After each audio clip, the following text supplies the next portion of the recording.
Warren Buffett is massively selling all of his stocks. If you take a look at his portfolio, you will find out that he's sitting on $325 billion worth of cash. In fact, if you take a look at his action over the last 12 months, you will find out that he wasn't actually buying almost anything, but rather his main focus was sell as much stocks as possible. But that doesn't make sense, because if you take a look at the market, Trump is now the president of the United States. The Fed is lowering the rates. Everybody's investing and the US economy is growing like never before.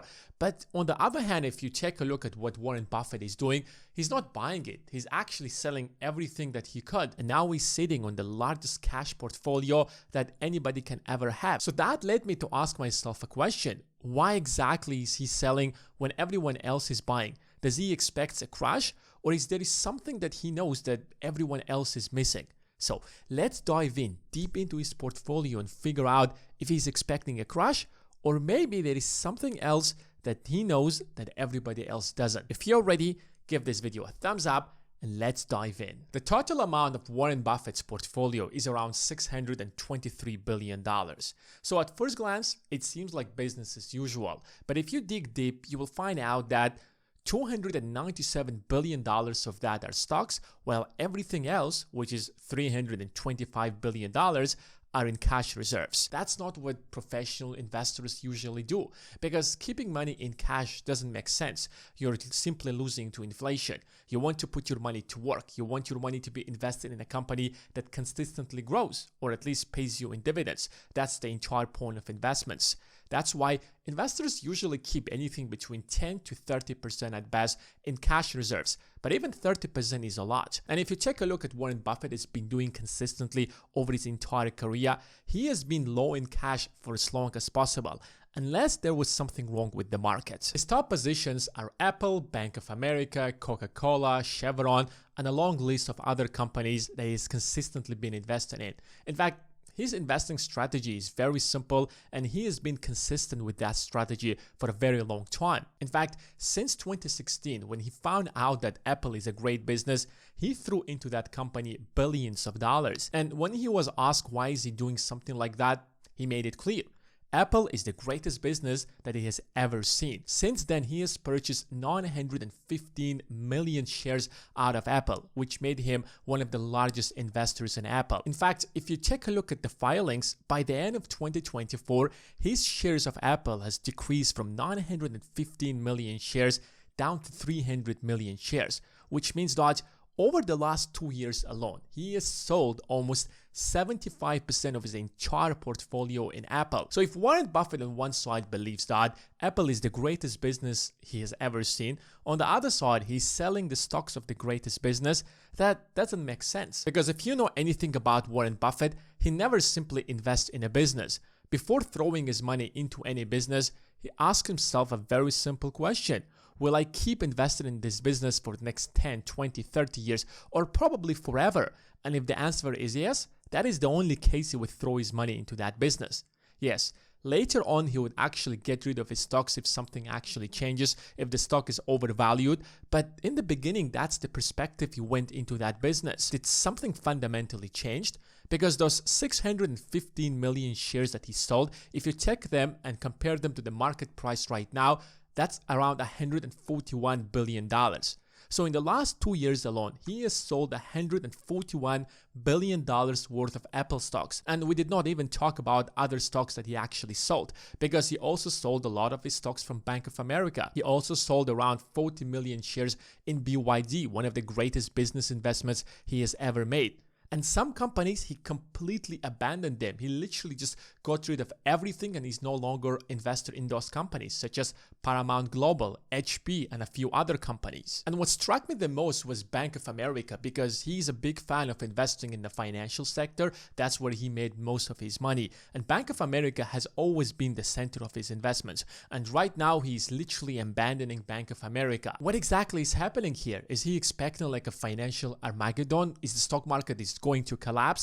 That is a good question to ask yourself, because we're not talking about some random investor out there. We are talking about the greatest investor of all time, the person who has built a huge fortune just by investing in the stock market. I started digging deeper into his portfolio and his entire financial investment history, and I found out a lot of similarities between what he's doing today and what he has been doing in 2005, 6, and 7. In 2005, as Warren Buffett was analyzing the financial market, he began to worry because most of his portfolio consisted of financial sector. Most of his investments were in banks and insurance companies.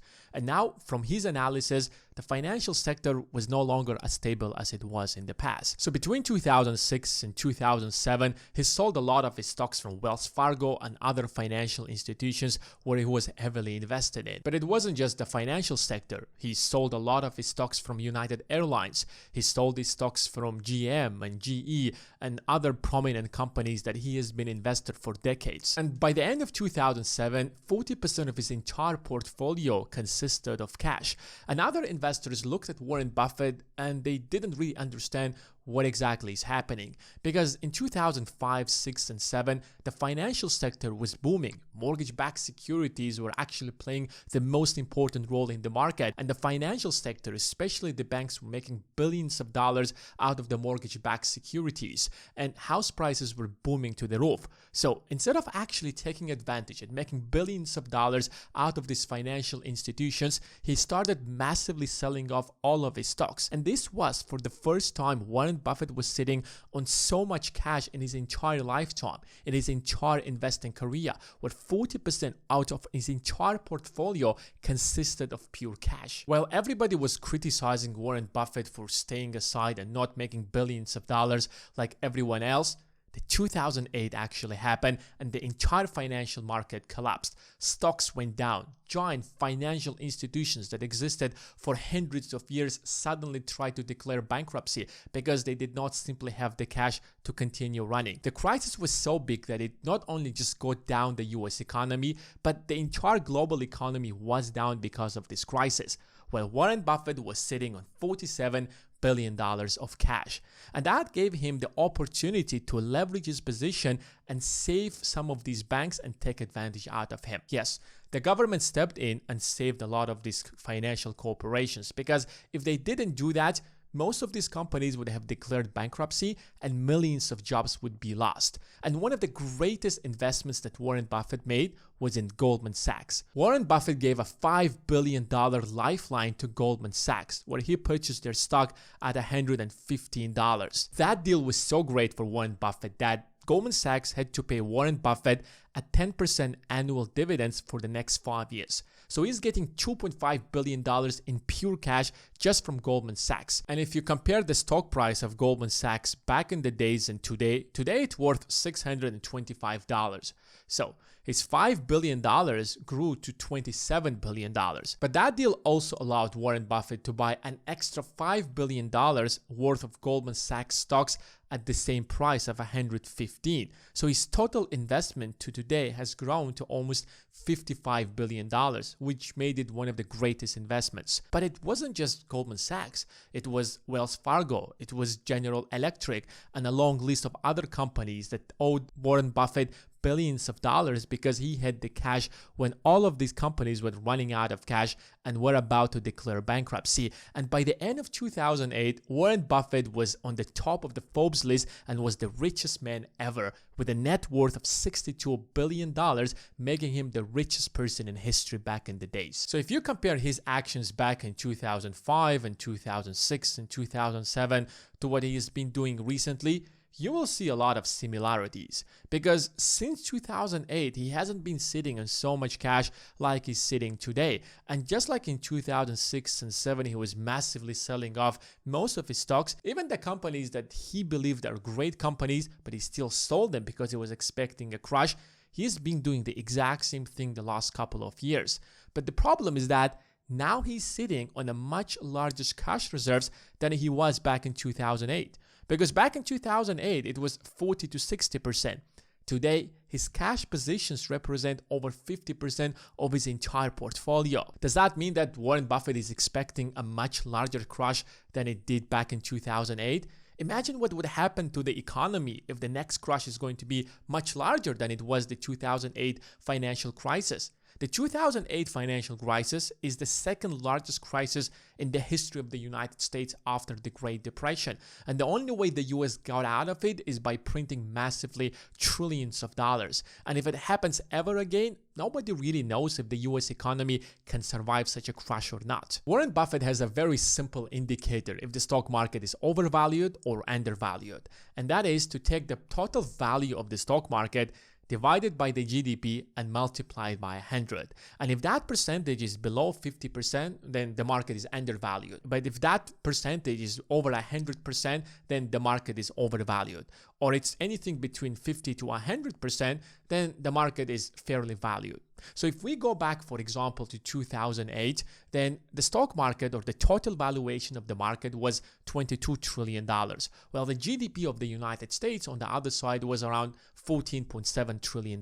So if we take $22 trillion and divide it by 14.7 and multiply it by 100, we're going to get something around 150%. So based on Warren Buffett's indicator, the market was overvalued by at least 50%. And that's why he was massively selling all of his stocks. And now let's take the exact same indicator and compare it to today. So the total value of the stock market today is around $52 trillion, while the GDP of the United States is around $29 trillion.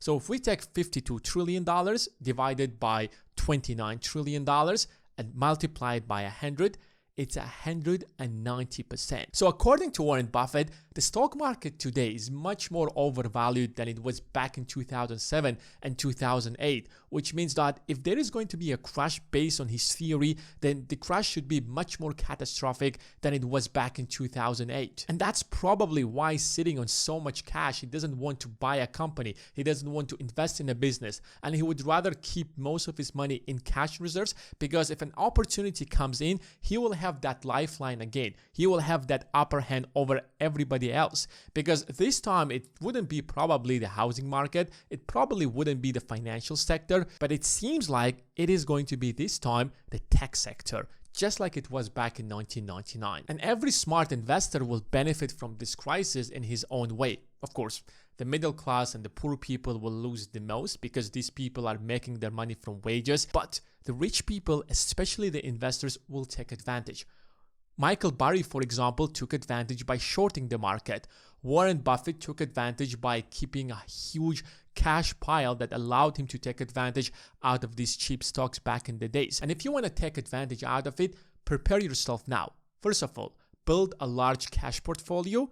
And secondly, educate yourself so that you know where is a good opportunity and where is a bad opportunity. It will be very easy to pick up the wrong stock, but if you know how the market works, if you know how the stock market works, if you have the right knowledge, you will be able to pick up the right stocks. Thanks for watching, and I will see you in the next one.